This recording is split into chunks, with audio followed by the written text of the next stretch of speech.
Hi friends అందరికీ ఈ వీడియోలో మా రాజేంద్రకి నాకు మధ్య ఉన్న స్నేహం గురించి, మా రాజేంద్ర వ్యక్తిత్వం గురించి, మా రాజేంద్ర వల్ల నేను ఏ విధంగా కొంచెం చదువుకుని నాలెడ్జ్ నేర్చుకుని ఉపకారాన్ని పొందాను, ఇలా అనేక విషయాలు మా ఇద్దరి మధ్యలో ఉన్నవి ఈరోజు మీరు తెలుసుకోబోతున్నారండి. కాబట్టి ఈ వీడియోని పూర్తిగా చూడండి. ఇంకా మా ఇద్దరి మధ్య స్నేహం ఎలా మొదలైందంటే, నేను అసలు చదువుకోలేదండి. మా నాన్నగారు ఫుల్ డ్రింకరు. కాబట్టి మా ఊరు పెదగోప గారి దగ్గర నన్ను పాలేరుతనం పెట్టేశారు. అడపా తడప అప్పుడప్పుడు స్కూల్కి వెళ్తూ ఉండగా అలాగే 3వ తరగతి దాకా వెళ్ళాను. కానీ నాకు కనీసం సంతకం చేయడం కూడా వచ్చేది కాదు. ఎందుకంటే ఏ రోజు సరిగా బడిలోకి వెళ్ళనిచ్చేవారు కాదు. ఈ గేదెను మేపు లేదా గడ్డి కోసుకురా ఇలా అనేవారు. 3వ తరగతిలోకి వెళ్ళగానే నన్ను మా ఊరి పెదగోప గారి దగ్గర పాలేరుతనం పెట్టేశారండి. కాబట్టి నాకు అప్పటికి సంతకం కూడా వచ్చేది కాదు.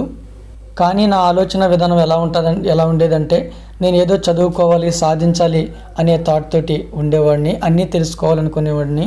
అలా నా చదువు అనేది ఒక పెద్దబాల శిక్ష కొనుక్కుని నాకు నేనుగా, అంటే ఒక ఏకలవ్యుడిలా నాకు నేనుగా పెద్దబాల శిక్ష కొనుక్కుని చదువుకోవడం మొదలుపెట్టానండి. అంటే వాళ్ళ దగ్గర నుండి, గుడిందల దగ్గర నుండి అన్నీ నేర్చుకోవడం మొదలుపెట్టి ముందు పెద్దబాల శిక్ష చదివాను.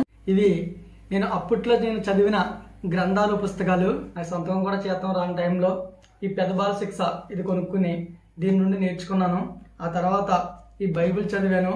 పాత నిబంధన, క్రొత్త నిబంధన కూడా ఉంటుంది ఈ బైబిల్. ఆ తర్వాత ఈ భగవద్గీత, ఆ తర్వాత రామాయణం, మహాభారతం, ఖురాన్, బౌద్ధం, ఇలా కొన్ని గ్రంథాలు చదివాక ఆ తర్వాత చుక్కపల్లి పుచ్చయ్య గారి పుస్తకాలు ఎక్కువగా చదివేవాడిని. ఇలా నాకు తెలిసిన దొరికిన పుస్తకాలన్నీ చదువుతూ ఉండేవాడిని అండి. నాకు చదువు అంటే చాలా ఇష్టం. నా అంత ఇష్టపడే వాళ్ళు చదువుని మరొకరు ఉండకపోవచ్చు. మా నాన్నను ఎన్నోసార్లు కాళ్ళ ఏళ్ల పడి చదువుకుంటానని బ్రతిమలాడేవాడిని. మా నాన్న మాత్రం ఎట్టి పరిస్థితుల్లో కూడా ఒప్పుకుండేవాడు కాదు. కాబట్టి ఇలాగా నాకు సాధ్యమైనప్పుడల్లా పుస్తకాలు చదువుతూ ఇంకా ఏదో తెలుసుకోవాలి, మనిషి అంటే ఏంటి, ప్రపంచం అంటే ఏంటి, ఈ దేవుళ్ళు, మతాలు, కులాలు ఇవన్నీ ఏంటనేది తెలుసుకోవాలి, చదువుకోవాలని ప్రయత్నిస్తూ ఉండేవాడిని. అలా అన్వేషణలో భాగంగానే ఈ గ్రంథాలను చదివానండి. అయితే ఈ గ్రంథాలను చదివినప్పుడు ఏ గ్రంథం చదివినప్పుడు అదే కరెక్ట్గా ఆ రచయితలు దానిని రాశారు. ఎందుకంటే బైబిల్ చదివినప్పుడు మనకి యెహోవా అసలైన దేవుడు, ఇంకెవరు లేరన్నట్టుగా ఉంటుంది. ఖురాన్ చదివినప్పుడు అల్లాహే అసలైన దేవుడు, ఇంకెవరు లేరన్నట్టుగా ఉంటుంది. అలాగే మన హిందూ మత గ్రంథాలకు వస్తే ఈశ్వరుడు, వీళ్ళంతా దేవుళ్ళని ఇందులో ఉంటుంది. కాబట్టి ఇందులో ఏది కరెక్టు ఏది కాదనేది మనం నిర్ధారించలేము. కానీ ఇవి చదివాక నాకు ఇంకా సైంటిఫిక్గా, వాస్తవంగా ఈ సృష్టి అనేది ఎలా జరిగిందో తెలుసుకోవాలని, రెండవది ముఖ్యమంత్రి, ప్రధానమంత్రి, ఈ ఎమ్మెల్యేలు, ఈ రాష్ట్రాలు, ఈ దేశాలు, ఖండాలు ఇవన్నీ తెలుసుకోవాలంటే ఏం చేయాలని నేను ఆలోచిస్తున్న సమయంలో అప్పుడు ఈ రాజేంద్ర నాకు ఈ పుస్తకాల కోసం చెప్పారండి. అంటే రాజేంద్ర ఆయన ఇలా చదువుకోవాలని ఉంది, నాకు అన్నీ తెలుసుకోవాలని ఉంది. ఇవన్నీ ఎక్కడుంటాయి అంటే, ఈ భూమి ఎలా వచ్చింది, ఈ రాష్ట్రాలు ఎలా ఏర్పడ్డాయి, రాష్ట్రం అంటే ఏంటి, గ్రామం అంటే ఏంటి, ప్రధానమంత్రి అంటే ఏంటి, ముఖ్యమంత్రి అంటే ఏంటి, ఎమ్మెల్యేలు అంటే ఏంటి, ఇవన్నీ తెలియాలంటే ఏం చేయాలి రాజేంద్రని అప్పుడు రాజేంద్రని అడిగినప్పుడు మా రాజేంద్ర, నేను 1వ తరగతి దగ్గర నుండి 10వ తరగతి వరకు కూడా బుక్స్ తెస్తాను, అవి చదువుకో, నీకు చాలా తెలిసిపోతాయి అని సలహా ఇచ్చి, పుస్తకాలు దొరికిన మట్టికి మరి ఎక్కడ తీసుకొచ్చారో తెలియదు కానీ 1వ తరగతి దగ్గర నుండి దాదాపు 10వ తరగతి వరకు కూడా చాలా పుస్తకాలు తెచ్చి నాకు ఈ రాజేంద్ర ఇచ్చాడండి. అందులో కొన్ని లేని పుస్తకాలను సెకండ్ హ్యాండ్ బుక్ స్టోర్కి వెళ్ళి తీసుకుని మొత్తం మీద 1వ తరగతి నుంచి నేను చదవడం మొదలుపెట్టాను. అలా ఆ పుస్తకాలన్నీ చదివాక ఈ గ్రంథాల పరంగానే కాకుండా సైంటిఫిక్గా కూడా ఈ ప్రపంచం అంటే ఏంటనేది నాకు అర్థమైందండి. ఆ తర్వాతే నాకు ఈ రాష్ట్రాలంటే ఏంటి, దేశాలంటే ఏంటి, జిల్లాలంటే ఏంటి, ఖండాలంటే ఏంటి, ఇవన్నీ కూడా నాకు ఆ పుస్తకాలు చదివాక సైంటిఫిక్గా కూడా నాకు అంత అర్థమైందండి. మరి ఇది నేను తెలుసుకోవడానికి దీనికి నాకు పూర్తిగా సహకరించిన వ్యక్తి ఎవరంటే నా స్నేహితుడు రాజేంద్రేనండి. ఇంకా ఈ రాజేంద్ర నాకు ఎలా పరిచయం అయ్యాడంటే, నాకు పెళ్లి కాకముందు కొంచెం చిన్న వయసులో ఉండగా మా అమ్మ నాన్న మా ఇంటి దగ్గర ఉన్న చర్చికి వెళ్ళేవారండి. వాళ్ళు వెళ్ళేటప్పుడు నేను కూడా వెళ్ళేవాడిని. అప్పుడు చిన్నప్పుడే నాకు ఈ రాజేంద్ర ఇక్కడ నుండి చదువుకునేవాడు వాళ్ళ తాతయ్య దగ్గర. వాళ్ళ తాతయ్య పాస్టర్ గారండి. అదే నాకు సరస్వతి ఆకు గురించి చెప్పాను చూడండి, ఆ తాతయ్య గారు వీళ్ళ తాతయ్య గారు అన్నమాట. అప్పుడు ఈ రాజేంద్ర అక్కడే ఉండి చదువుకుంటూ ఉండేవాడు. అలా మా ఇద్దరి మధ్య స్నేహం ఏర్పడ్డది. ఇంకా మా ఈ రాజేంద్ర కోసం చెప్పాలంటే నాకున్న స్నేహితులందరికంటే కూడా చాలా బెస్ట్ స్నేహితుడండి. మా ఈ రాజేంద్ర నాకు చాలా విధాలుగా ఉపయోగపడ్డాడండి. ఈ రాజేంద్ర నాకు స్నేహితుడిగా దొరకడం నా అదృష్టమని చెప్పొచ్చండి. అంటే నాకు కోర్టుపరమైన సమస్యలు ఏవొచ్చినా సరే మా రాజేంద్రే నాకు చాలా సహకరించాడండి. ఎందుకంటే మా రాజేంద్ర ఒక లాయర్ కూడా. నేను వ్యవసాయం చేసే సమయంలో నాకు ఆకుకూరల తోట పక్కన వేరే అతను కలుపు మందు కొడితే ఆ కలుపు మందు అంతా నా దాంట్లో పడిపోయి నా తోట అంతా మొత్తం పోయిందండి. అప్పుడు అతను ఏమాత్రం కూడా సమాధానం చెప్పకపోతే అప్పుడు ఈ రాజేంద్రే నా తరపున నిలబడి పోలీస్ స్టేషన్కి తీసుకెళ్ళి కేసు పెట్టించి కొంచెం నష్టపరిహారం ఇప్పించాడండి.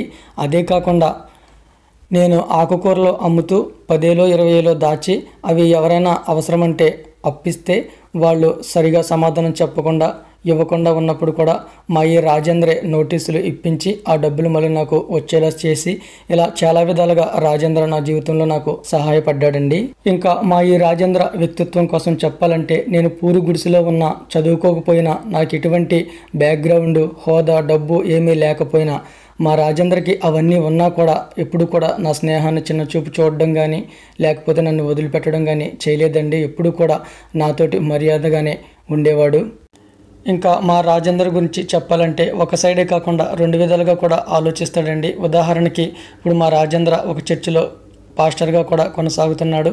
అయినా ఎప్పుడూ కూడా రామకృష్ణ నువ్వు చర్చికి రావాలి, లేకపోతే దేవుణ్ణి నమ్ముకోవాలి, లేకపోతే అది ఇదని ఎప్పుడు కూడా మనల్ని ఒత్తిడి చేయడం లాంటివి అసలు ఎప్పుడు చేయలేదు, చేయడు కూడానండి.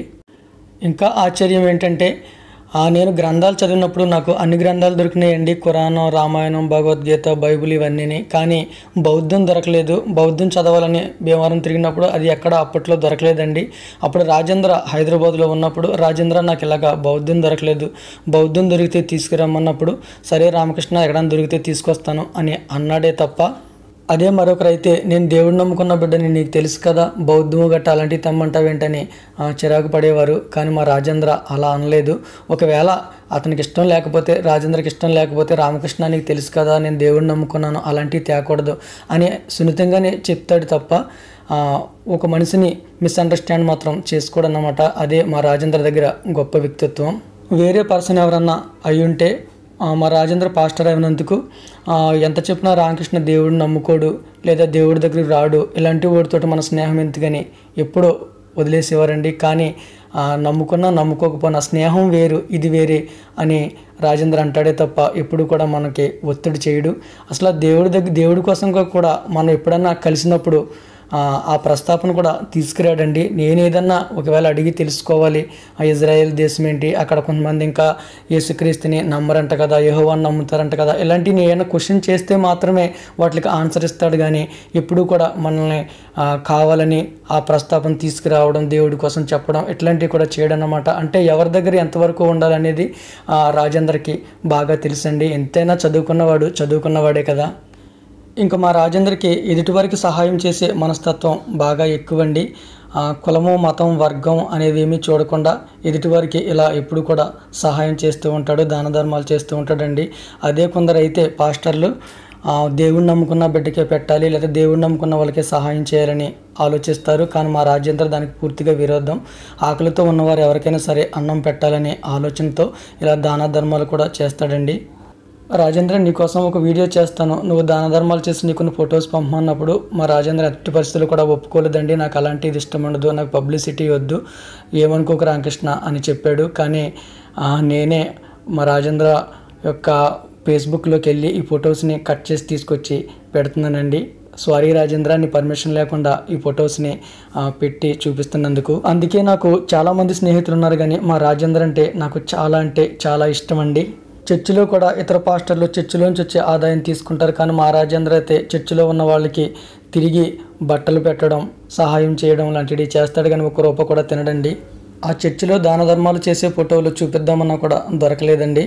నా స్నేహితుడిని చూపించి ఈ వీడియో ముఖంగా నేను ప్రతి ఒక్కరిని కోరుకునేది ఏంటంటే ప్రతి ఒక్కరూ కూడా నా ఈ స్నేహితుడు మనస్తత్వం కలిగి కుల మత వర్గ ప్రాంత లింగ భేదాలంటూ లేకుండా ఎదుటివారి పేదరికాన్ని మాత్రమే దృష్టిలో పెట్టుకుని సహాయం చేయాలని, అలాగే స్నేహం బంధుత్వం లాంటి సంబంధాలు కొనసాగించినప్పుడు వాళ్ళ గుణగణాలు వ్యక్తిత్వాన్ని బట్టే బంధాన్ని కొనసాగించాలే తప్ప మనం నమ్ముకునే దేవుణ్ణి నమ్ముకోవాలి లేదా మన కులస్తుడే అయి ఉండాలి ఇలాంటివన్నీ కూడా పెట్టుకోకూడదని ఈ వీడియో ముఖంగా నేను కోరుకుంటున్నానండి. ఇంకొకటి చెప్పడం మర్చిపోయానండి, మా రాజేంద్ర షాప్ పెట్టక ముందు మా ఇంట్లో ఎలక్ట్రానిక్స్ వస్తువులు ఏమి పెద్దగా ఉండేవి కదండి. అంటే ఈ ఫ్రిడ్జ్, టీవీ ఇలాంటివి ఏమి ఉండేవి కాదు. మా రాజేంద్ర షాప్ పెట్టాక మనకి ఇవన్నీ కూడా చాలా తక్కువ రేట్లకే ఇచ్చాడండి. ఎక్కువ తీసుకోమన్నా డబ్బులు ఇచ్చేసి వచ్చినా సరే మళ్ళీ పట్టుకొచ్చి ఇచ్చేసేవాడు. LG fridge, LG commercial TV, కోల్రో, గైండ్రో ఇలా ఎన్నో వస్తువులు మా రాజేంద్ర షాప్లోనే తీసుకున్నానండి. ఓకేనండి, మరి ఈ రోజుకి ఇదే వీడియో ఎలా అనిపించింది అనేది కామెంట్ రూపంలో తెలియచేయండి. వీడియో నచ్చితే లైక్ చేయండి. ఇంతవరకు మన ఛానల్ని సబ్స్క్రైబ్ చేయకపోతే సబ్స్క్రైబ్ చేసి ప్రోత్సహించండి. థ్యాంక్ యూ అండి. Thank you so much for watching. మీ ప్రేమ గాయకుడు జ్యోతి.